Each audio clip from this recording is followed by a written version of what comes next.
તો આ જે મગફળી છે એ સ્વાદની સાથે સાથે તમારા સ્વાસ્થ્ય માટે લાભદાયી છે।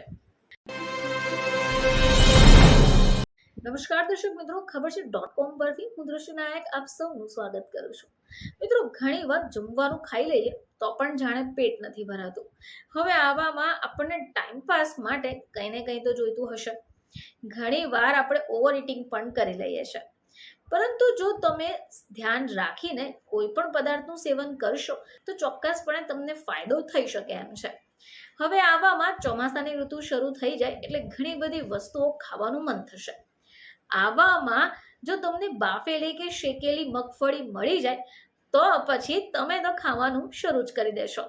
તો આમ જોવા જઈએ તો આ મગફળીને ટાઈમ પાસ નાસ્તો પણ કહેવાય છે, કારણ કે આ મગફળી જો એકવાર આપણે ખાવાનું શરૂ કરીએ છીએ તો આપણે બંધ જ નથી કરી શકતા, કારણ કે ખાવામાં આ મગફળી ખૂબ સારી છે અને એને ખાધા પછી આપણા સ્વાસ્થ્યને પણ ફાયદા થતા હોય છે। તો આ જે મગફળી છે એ સ્વાદની સાથે સાથે તમારા સ્વાસ્થ્ય માટે લાભદાયી છે। હવે આવું શા માટે? કારણ કે આ મગફળીમાં મોનોઅનસેચ્યુરેટેડ ફેટી એસિડ જોવા મળે છે। હવે આ શું કરતું હશે?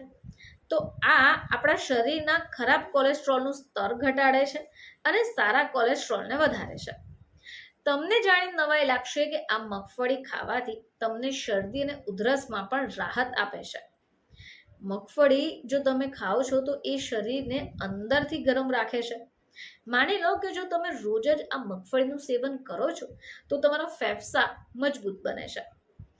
મગફળીમાં ફાઈબર અને પ્રોટીન ભરપૂર માત્રામાં છે। હવે આપણા શરીરને જો સ્વસ્થ રાખવું હોય તો શરીરની અંદર રહેલા આવા પોષક તત્વોનું સ્તર પણ આપણે જાળવવું પડશે અને આના માટે મગફળી એક બેસ્ટ ઓપ્શન છે। હવે આ સિવાય એવા લોકો કે જેઓ પોતાનું વજન ઓછું કરવા ઈચ્છતા હોય તો તેઓ પણ મગફળીનું સેવન કરી શકે, કારણ કે મગફળીનું સેવન કરવાથી તમને ભૂખ ઘટાડવામાં મદદ થશે અને વજન પણ ઘટાડી શકશો। હવે આ સિવાય ઘણા લોકો મગફળીને શેકીને ખાવાનું પસંદ કરે છે, મગફળીને બાફેલી પણ ખાઈ લે છે, તો આનાથી પણ તમને ફાયદો થઈ શકે।